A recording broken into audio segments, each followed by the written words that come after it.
Hello and welcome to everyone watching this video. Today you will be hearing from 3 team members at Plant with Purpose on the topic of transparency and stewardship. And first we wanted to take the time to introduce each of our speakers today so you can learn a little bit about each of them. Our first member joining us today is Dave Lubkeman.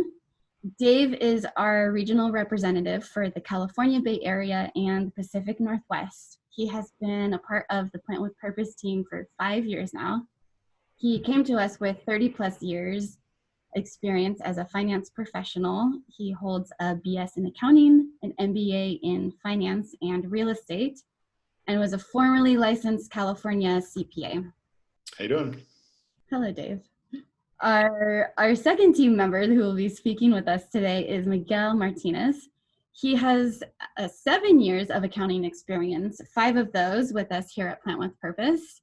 He has a BA in finance from San Diego State University and is currently pursuing a certificate in accounting.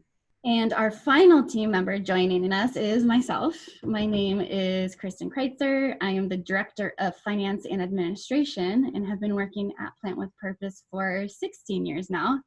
I have a Master of Science in Organization Development from Pepperdine University, and I oversee the areas of finance, human resources, office management, IT, as well as our strategic planning process. So as we stated at the beginning, today's conversation is around the topic of transparency and stewardship. At Plant with Purpose, we are an organization that is committed to doing effective work and doing it efficiently and sustainably. A key part of all 3 of these, effectiveness, efficiency, and sustainability, is being trustworthy. And one of the most important ways that we can live into this trust is through financial transparency and accountability, as well as healthy stewardship of our resources, whether these are financial resources or people resources. As a supporter, we want you to know that your donations are doing exactly what you expected them to do, and that the people and processes that steward those resources are trustworthy. At a local level, whether it's here in the US or in our programs overseas, this is important because it's about honoring the donor's intent of where their funds are going within the organization.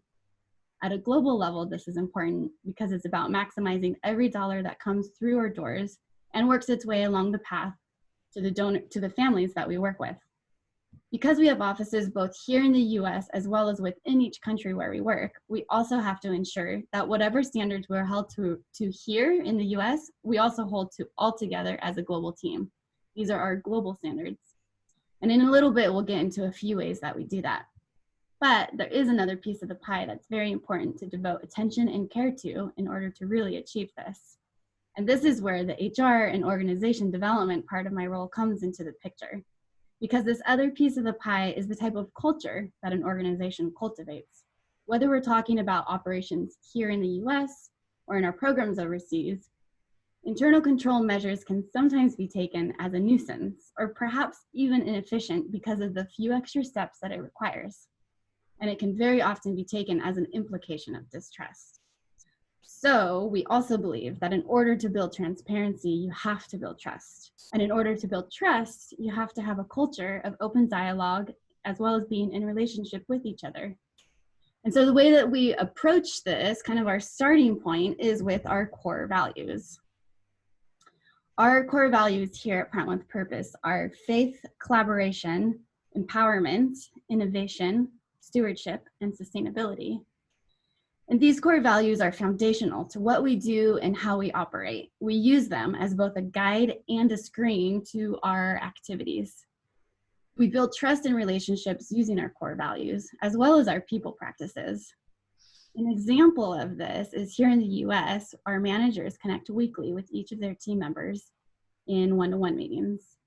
We also have a huge focus on collaboration, especially interdepartmentally with work projects, whether it's something like designing our office space or writing a proposal or a grant.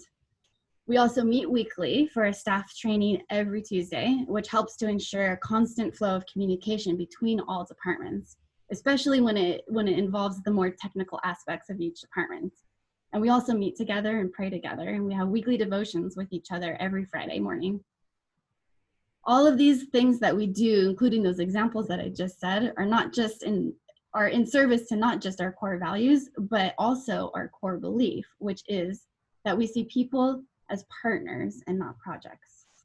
And this is important for how we interact with our staff, as well as our internal policies.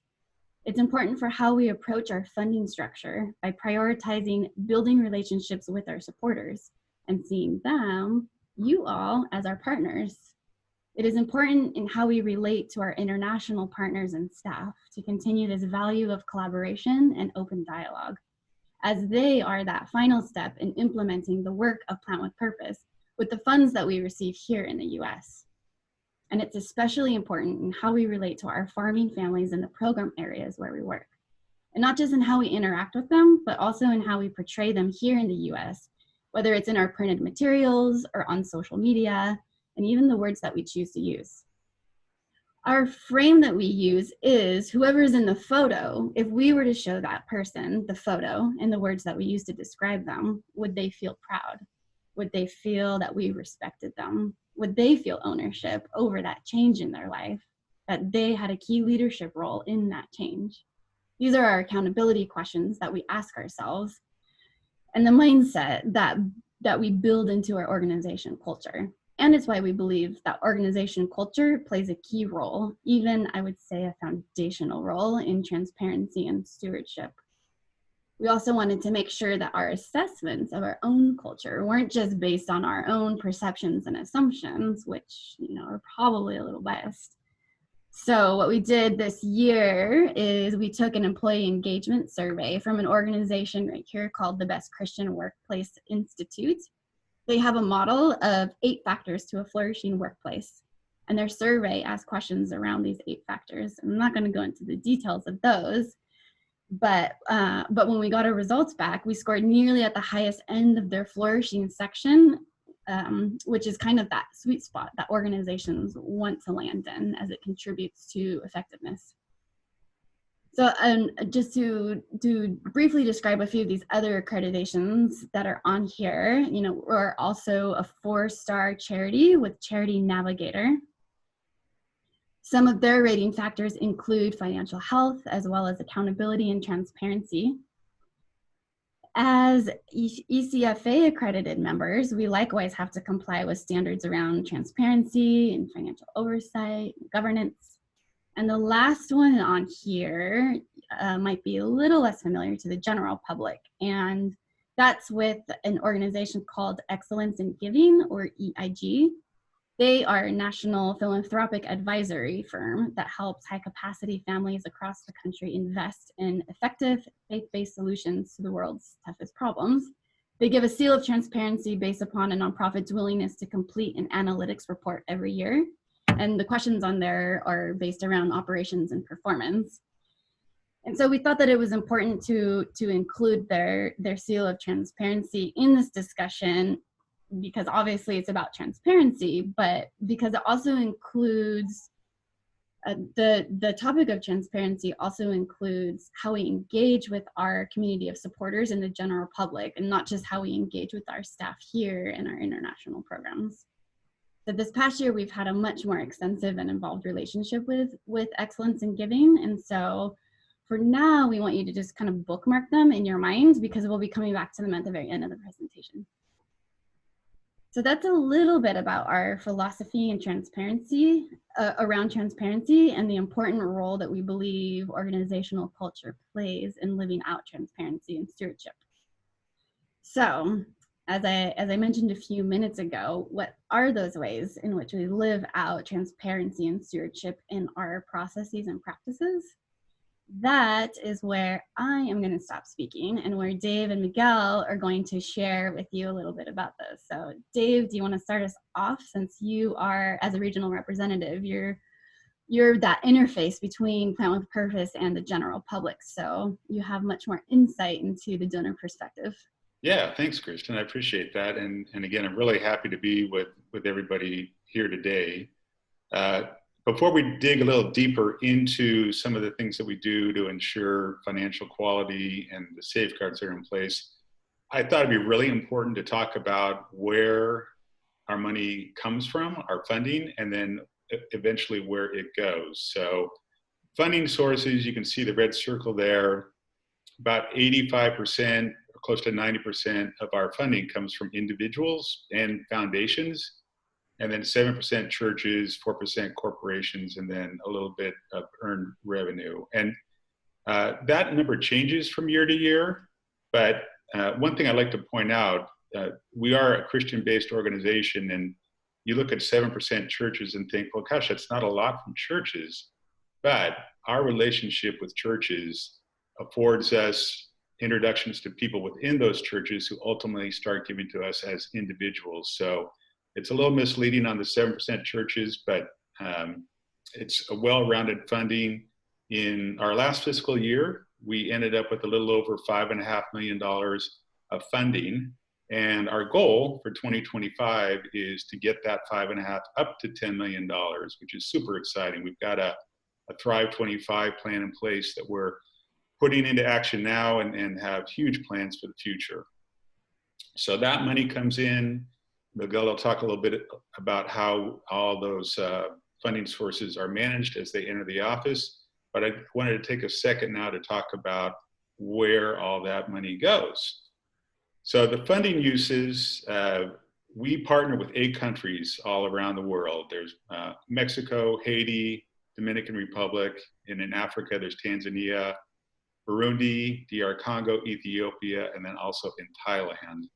And funds that come into Plant with Purpose are then dispersed out to those 8 countries, our 8 country partners, and they are the ones that are the feet on the ground that implement our 3-part holistic approach of environmental restoration, economic empowerment, and spiritual renewal. It's a core curriculum that is shared across the organization, but because each country is so unique and they have their own unique cultures, they teach the core curriculum, but in a way that's unique to them, which is one of the key things about Plant with Purpose. Each country is allowed to teach in a way that is most effective for the people that they partner with. And just looking at these pictures real quick, if we go in the upper left and then move clockwise, the upper left, that is a tree nursery in Ethiopia. We're wrapping up, or we're just getting into our 3rd year of our pilot program there. There are 250,000 seedlings in that tree nursery, and with the help of our agronomists there, they're learning how to cultivate seeds, propagate them, and then ultimately they'll plant them in and around the watershed that they're working. Moving clockwise, that is Juan Bolivar, a farmer in the Dominican Republic, very proud of his cacao production that he has gained over the past few years, and that's part of our environmental restoration component, where he's learned a lot about not just how to plant cacao, but what to plant around it. And then you go down and you see this beautiful mom and her child in Thailand. There's a lot of work with the local churches and supporting people and helping families feel good about themselves and recognizing their importance in God's kingdom. And then lastly, the red brick picture is the savings group in Burundi, Africa. And those savings groups, there's about 1,450 of those worldwide right now. And it's a self-managed, self-funded savings group. And right now they have about $5.5 million of equity that those groups are managing by themselves. And that's a big part of our economic empowerment. So supporting all of that is our team in San Diego and North America. And so we provide things like monitoring and evaluation. There's a 3-year impact report that we do, talking to our partners and also people who don't partner with us, so that we can gain an understanding of the things that are being taught. Are they making a difference? Where do we make adjustments? How are the teams doing? There's also technical training, which can come from us in the States, but periodically our teams from around the world will come together and share best practices. Our most recent was in Kigali, Rwanda, back in November, where all the teams got together and shared ideas, and they take those back to their individual countries and then put them into practice. And then of course, fundraising, that's one of the things I get to do. I get to talk to donors, share our vision with them and ask them about their passions and see if there's some interest in them partnering with us. And then awareness, just doing things to make people aware of Plant with Purpose and our mission around the world. So that's kind of the funding sources and uses, the ins and outs and the flows. I'm going to hand it over to Miguel now, who's going to talk a little bit more about some of the controls that we have in place to make sure that the money that comes in is protected. Thank you, Dave. I want to share with you some of the ways that Plant with Purpose ensures your money is safe. For example, when you give online, your financial information is processed through our secure processor that is PCI compliant. Our website is verified through SSL certification, and reCAPTCHA is integrated in the donation process. Also, note that Plant with Purpose staff never has access to your credit card or bank information. We only update your information from getting in contact with you. For recurring donations, our secure credit card processor encrypts your information so that no one is able to see it. As for physical donations, we ensure there is proper segregation of duties when it comes to physical cash and checks. For example, ensuring 2 specified staff members open mail together at all times, having separate staff members responsible for recording, depositing, and reconciling donations, and giving specific people access to online systems. Making timely deposits is also important to us. Also, only finance and the CEO are given access to financial records, financial information, and certain financial accounts.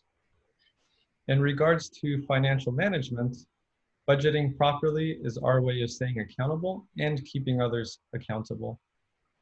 US budgets are developed collaboratively by managers, directors, and reviewed by senior management, and finally approved by our board of directors. Each month, departments receive budget versus actual reports where they can keep track of their balances and see how they are doing month to month and year to date. International budgets are created by local program staff.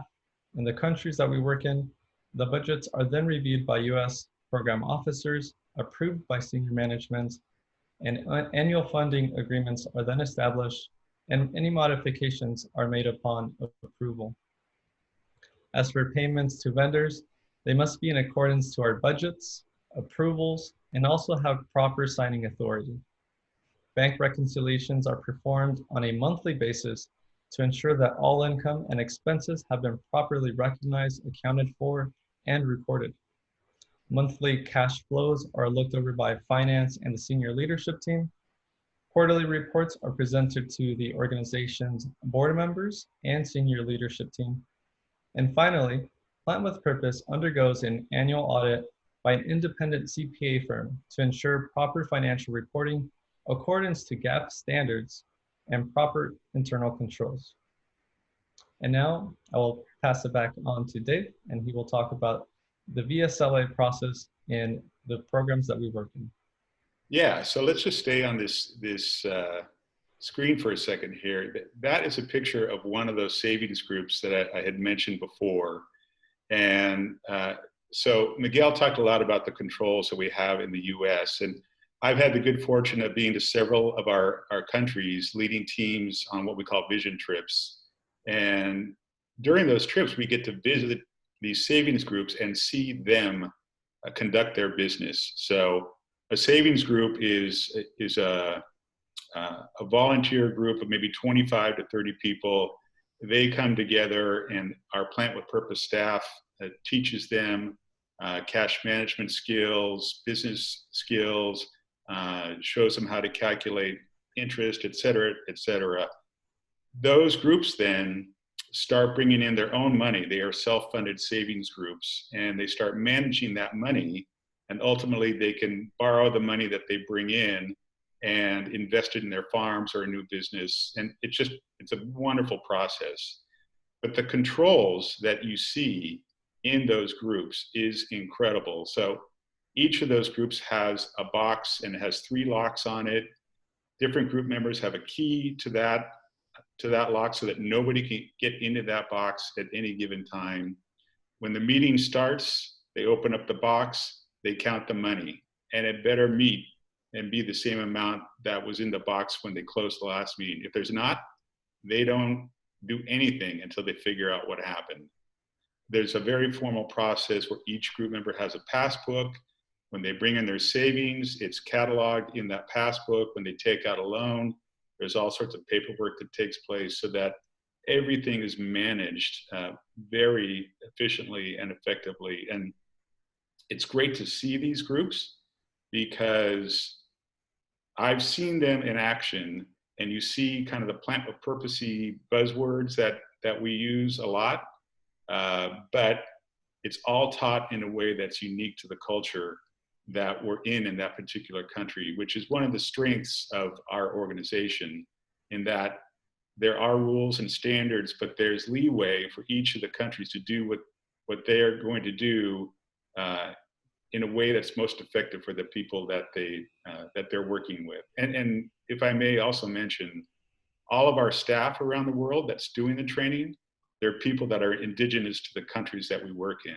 We don't want to take jobs away from anybody overseas, and they know so much better how to work with the people that perhaps they've grown up with or that they've known for years. They know how to teach so much better than we ever could.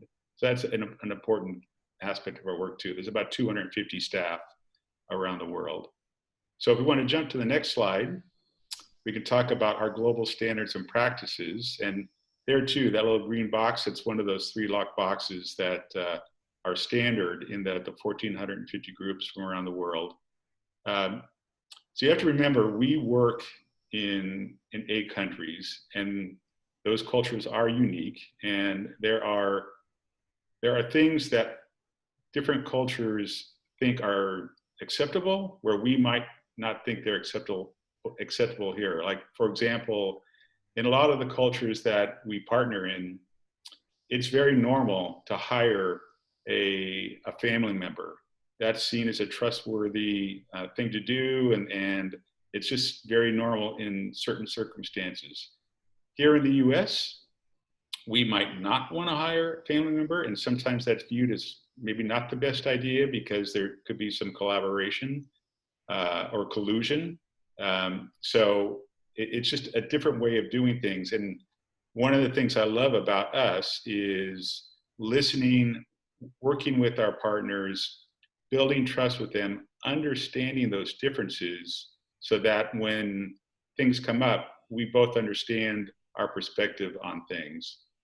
That said, we do raise most of the support for those 8 country partners. So there has to be controls in place and practices in place that ensure that the money that's donated from the people here in North America is managed properly. So we have a framework in place with our country partners, but it's a framework that allows them that leadway to do business the way that they're comfortable doing, yet still meeting the high standards that we have and that we expect here in the States. So we don't water down our standards to meet their culture.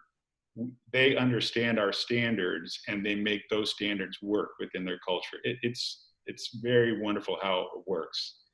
And one of the ways that we collaborate best with our partners around the world is through our regional partnership managers. These are people that are based in the US, but they are the people that talk the most to our teams around the world. And once again, there's a lot of collaboration involved when budgets are put together. We're not telling them what to do. They give us their ideas and we share our ideas with them, and we come to a mutual understanding of growth and targets and budgets. But what's key to all that is the relationship between those partners here in the States and the country directors, building trust, building understanding, and getting to the point where those country directors, if they feel like something isn't going the way they expected in their country, they have the confidence to come to us and explain what's going on because they know that we're listening. They trust us. And so they're willing to share everything with us And it's a wonderful relationship that we have with them. We also have each of our country partners are their own legal entity. So most of them have annual audits, external audits that are done. There are quarterly reviews that our regional partnership managers do. Quarterly reporting happens as well, so we can see how the teams are doing relative to the goals that we set for them. But it's a very interactive, very collaborative process, and it's a great organization to represent. And when I'm out talking to people, just because I know all these standards are in place, and I know that we've done everything that we can to protect the money that comes in and also the partners that we work with. And remember this, we have been doing this for 35 years. So we've seen just about everything, and we made adjustments along the way. We feel that we have a good system in place, but we're always open to changing things if the need arises. So with that, I'm going to hand it back to my partner, Miguel. I want to close out with just saying thank you, Kristen and Dave, both for so much taking the time to share these highlights with us today. To close, we wanted to share a video with you. Earlier during the accreditation section, we asked to bookmark excellence in giving because we wanted to come back to them at the end. Recently, we worked with one of their clients as part of the funding project for expansion of our Congo program. As part of this grant process, this client engaged with both our US office as well as our office in Congo, a rigorous, what they call due diligence process in order to be approved for the grant. This due diligence process covered a wide scope of organizational systems, policies, and processes, both here in the US and in Congo, including much of what we just heard about through Dave and myself and Kristen. The results of this was not only the grant that we received, but also the endorsement video from the Managing Director of Excellence in Giving, Paul Pentley. We are so grateful for both this process of engagement, the grant itself, as well as the time that Paul took to create this video. We wanted to end our time with you today by hearing from our external voice. I wanted to explain why we've committed over $3 million this year to expand the program. My name is Paul Pentley. I'm a managing director at Excellence in Giving. We're a national philanthropic advisory firm that helps high-capacity families across the country invest in effective, faith-based solutions to the world's toughest problems. Our clients give away more than $70 million a year, so my team evaluates hundreds of ministries to get the giving right. We've tracked Plant with Purpose for over a decade now, and I'll tell you, they weren't ready for multi-million-dollar investments 10 years ago. But they're ready today. We've recently picked apart the leadership, strategy, finances, and impact of Plant with Purpose to determine whether a new Christian grant-making collective called the Kingdom Giving Fund should invest $2.6 million in the growth of the watershed restoration programs in the Congo. After reviewing internal documents and interviewing the board, the staff, and even local Congolese pastors who participated in the pilot program, our conclusion was this: Plant with Purpose has a strategy and the results to literally bring people out of rural poverty. Very few ministries have such well-documented impact. The watershed methodology actually has a spillover effect in communities where neighbors who aren't even directly involved in the programs see a significant reduction in key poverty indicators simply because of the larger impact on the environment and the way that neighbors share what they're learning. The bottom line is this for us: Plant with Purpose's intervention erases the need for school scholarships, food handouts, free clinics, and child sponsorship, because now the family can take care of their own needs through increased income that's partially spent on education, health care, and more nutritious food, and partially saved for the next emergency or small business opportunity. Evaluating ministries for the past 12 years has shown me that the intention and ambitions of most ministries tends to be better than their execution. But Plant with Purpose is getting it right. They are ready to handle significant investment in their proven and cutting-edge watershed programs today. So while that video, as you can tell, it was, they talked a lot about our program methodology of that watershed mindset and how we approach our work and our impact. Hopefully, you were able to kind of draw the parallels of what we were speaking about in this presentation, but just with him highlighting the process that they went through, but also, he spoke a lot about the type of relationships that they have in our local programs between our staff and our farming families, and just that open dialogue that occurs at all levels. So we hope you all enjoyed this video and this presentation, and I want to thank again Miguel and Dave for joining us today and sharing with me and you all their thoughts and insights on our financial transparency and stewardship philosophy here at Plant with Purpose. And we thank you for taking the time to watch this.